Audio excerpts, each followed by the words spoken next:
परदेस कटना सान नहीं, परदेस कटना सान नहीं। किस्मत हर किसे ते मेहरबान नहीं, किस्मत हर किसी ते मेहरबान नहीं। परदेस कटना सान नहीं। रोना पल्ले पा देंदा ए, रोना पल्ले पा देंदा ए। कदी गंदे मत्थे ला देंदा ए, उत्थे खोलदी किसे दी जबान नहीं। परदेस कटना सान नहीं। जिम्मेदारियां भी पूरियां करदा, जिम्मेदारियां भी पूरियां करदा।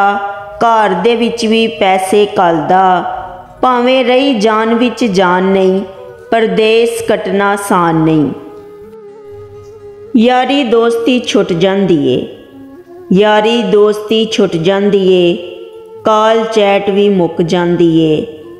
इत्थे वक्त ते खुशियां कुर्बान नहीं। परदेस कटना सान नहीं।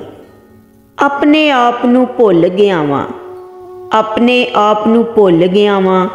अपने आप पिछे रुल गया वां, पर ढोना भुलिया समान नहीं। परदेस कटना सान नहीं।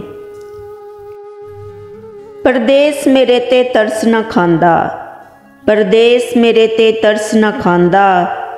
मैं भी डिग्या टठदा जांदा, आहर मैं भी बुढ़ा वां हुण जवान नहीं।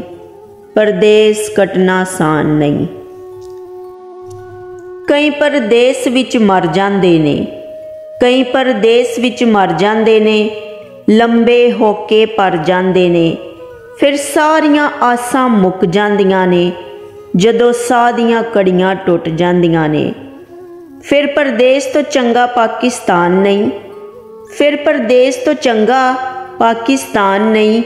परदेस कटना सान नहीं। किस्मत हर किसी ते मेहरबान नहीं। परदेस कटना सान नहीं। तो प्यारे दोस्तों, है मेरी पंजाबी शायरी है तमाम परदेसियां वास्ते। तो जे तुहानू सारिआं नू मेरी पंजाबी शायरी पसंद आए तो मेरी गुजारिश है कि प्लीज़ मेरे चैनल नू सबसक्राइब करो, वीडियो नू लाइक करो, शेयर करो, कमेंट्स करो। तो हमेशा दुआवां च याद रखो। खुदा तुहाडे नाल भी होए तो मैनू इजाज़त दवो। अल्लाह हाफिज़।